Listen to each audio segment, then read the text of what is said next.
5 மணி, 6 மணின்னு விடியுது. இந்த 6 மணி, 5 மணிலாம் அந்த நிலவு வந்து மலை முகடுகளுக்குள்ள அப்படியே அழகா மேல போய் இறங்குது. மலை மறைக்கிற அப்ப அந்த பக்கம் இருட்டாயிரும். ஓரளவுக்கு இருட்டாயிரும். 5 மணிக்கெல்லாம் இருட்டாயிரும். அப்படியான ஒரு சூழல். அப்படித்தான் இருந்தது அந்த இடம். அப்புறம் 5 மணி ஆச்சு, 6 மணிக்கு கிளம்பணும். எல்லாத்தையும் மடிச்சு, அவன் மட்டும் அங்க படுக்க அங்க தான் கிடக்கு. அது கடந்தா கடந்துட்டு போதும். எ ஆனா இருந்தாலும் எப்போதுமே ஒரு இடத்துல தங்குறோம்னு சொன்னா, தடயத்தை மறைப்பது வழக்கம் எங்களுக்கு. அந்த அடிப்படையில அவன் விரிச்ச அந்த படுக்கை இருக்குல்ல, அந்த படுக்கைய நல்லா சுருட்டி, ஒரு பாறை இடுக்கு உள்ள சொருவிட்டு, அது வெளியில தெரியாம இருக்கிற சின்ன சின்ன பாறைகள எடுத்து அப்படியே அடைக்கினேன் அந்த வெடிப்புல. அடைச்சிட்டு கிளம்புவோம் அப்படின்னு சொல்லிட்டு கிளம்பும்போது பார்த்தீங்கன்னா, அவன் வர்றான். இன்னைக்கு இறங்கு சாமி ஒரு 6 மணிக்கு. அ கோபிச்செட்டிப்பாளையத்தில ஒரு தங்க கடை, தங்க மாளிகை கடையினுடைய பை, ஒரு மஞ்ச பை. அது ஏதோ ஒரு பேர் எழுதிருந்துச்சு நினைவில்ல. ஆ அந்த ஜுவல்லரி பையில பார்த்தீங்கன்னா, அவ்வளோ எலுமிச்சம்பழம், கருவேப்பில 2 கொண்டு வந்தான். கருவேப்பில வந்து காடுகள்ல விளைஞ்சு கிடக்கு. எங்கன வேணாலும் கருவேப்பில உடைக்கலாம். சில காடுகள்ல டன் கணக்குல வெட்டலாம் கருவேப்பிலைய. அதனால தான் வீரப்பனார் சொல்லுவாரு, தமிழ்நாட்டினுடைய மொத்த கடன் அடைப்பதற்கு என்கிட்ட வந்து வழி இருக்கு அப்படின்னு சொல்லுவாங்க. எந்த அடிப்படையிலன்னா, அங்கே விளையிற நெல்லிக்காய், மாங்காய், கலாக்காய், நாவல் பழம் இந்த மாரி அந்த கருவேப்பிலை இதெல்லாம் யோசிச்சு சொல்லுவாரு அதெல்லாம். இப்ப எனக்கு ஒரு சந்தேகம், ஏன் இவன் கருவேப்பிலை ஒடிச்சிட்டு வரான்? அப்படின்ட்டு நான் இருந்தேன்.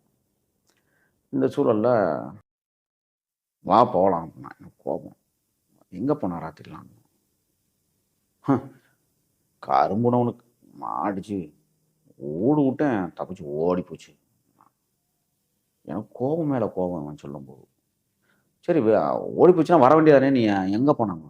இல்ல, கவுண்டமடு தோப்புக்கு தண்ணி குடிக்க போனேன், ஒரே தாகமா இருந்துச்சு. கவுண்டமடு தோப்புனா, அவங்க தான் அரிசி பத்தியம் குடுக்குறவங்க காட்டுக்குள்ள. பலமுறை அவங்கள்ட்ட போய் அரிசி பத்தியம் வாங்கிட்டு வந்திருக்காங்க. ஆனா, நான்லாம் காட்ட விட்டு வெளியில போகாத ஒரு சூழல். அவங்கலாம் போய் வாங்கிட்டு வருவாங்க. நாங்க காட்டு ஓரத்துல இருப்போம். காட்டு ஓரத்துலருந்து சுமையில தூக்கிட்டு நாங்க அலங்காட்டுக்குள்ள போயிறது வழக்கம். அந்த வீட்டுக்கு போயிருக்கான். இது யாரு, என்ன, ஏது, என்னங்கிறது நான் தெரிஞ்சுக்க விரும்பல. எனக்கு நான் பார்த்ததும் இல்ல. சரி வா போலாம் அப்படின்னு சொல்லிட்டு, இந்த பைய குடுத்தான். வா போலாம் அப்படின்னோம். கொஞ்சம் தூரம் 2 பேரும் போயிட்டு, கருப்பு வேப்புண்ண என்னன்னேன். அப்படியே அலங்காட்ட ஒரு சுத்து சுத்திட்டு வரேன். ஏதாவது கிடைச்சா அடிச்சுட்டு வரேன். நீ இத கொண்டுட்டு போ அப்படின்னான்.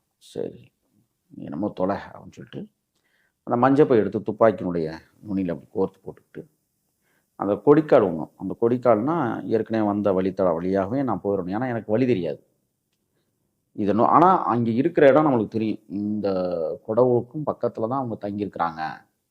அந்த குடவ பார்த்துக்கிட்டே போனோம்னா நம்ம போயிரலாம். அப்படிங்கிற ஒரு கணக்கு பண்ணி தான் போறது வழக்கம். அப்ப கிளம்புனா கொடிக்கால்ல நடந்து போயிட்டுருக்கிறேன் அப்படியே. சுத்தி முத்தி யாராவது போறானா ரொம்ப எச்சரிக்கையா நடக்கணும். அப்படியே இப்படி போயிட்டுருக்கிறேன். போயிட்டுருக்கும்போது பார்த்தீங்கன்னா, 2 பேரு காட்டுவாசிகள் மூங்கிலுக்கு போறாங்க. அவங்க என்னை பார்க்கல, நான் பார்த்துட்டேன். டபக்குன்னு விழுந்து ஒரு பாறைக்கு கீழ அப்படியே படுத்துட்டேன். நம்ம யாருன்னு அடையாளம் கட்டிக்கக்கூடாது அப்படிங்கிறதுக்காக. அப்புறம் அவங்க போயி 1/2 மணி நேரம் அதுக்குள்ளயே கிடந்தேன். அப்புறம் 1/2 மணி நேரம் கழிச்சு, ஏன்னா அந்த மலைவாசிகள் எப்போதுமே 1/2 மணி நேரத்துல 5 கிலோமீட்டர் ஏறி போயிருவாங்க.